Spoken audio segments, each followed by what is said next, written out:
Көл, Кыргыз бермети. Мен жаратылышы кооз, табияты таза, экенимдеги эң сулуу, эң кооз, көргөндүн көзүн кубанткан ысык көлүбүз жөнүндө айткым келет. Теңир тоодо орун алган ысык көлүбүз Орто Азиянын жаркыраган жылдызы демекчимин. Ысык көлүбүз Теңир тоодо 1606 метрге бийиктиктен орун алган.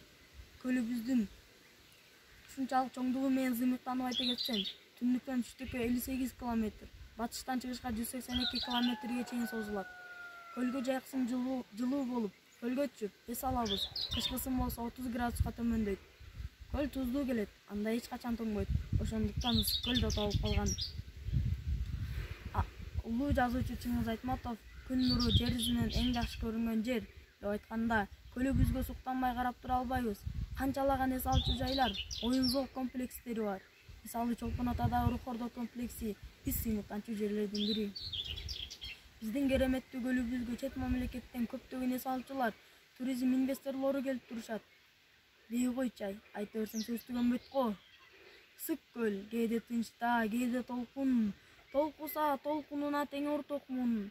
Турмушта канча жолдош күтсөм дагы, мен бүгүн сендей жолдош күткөн жокмун, деп акын жазуучубуз Алыкул Осмонов айткандай, көл жээгине селдеп, көлгө түшүп, сырыбызды айтып, сырдашуунун өзү эле кандай сонун. Тунук көлүбүзгө түшүп, чаба куруп, сүзүп жүрүүнүн өзү эле кандай керемет.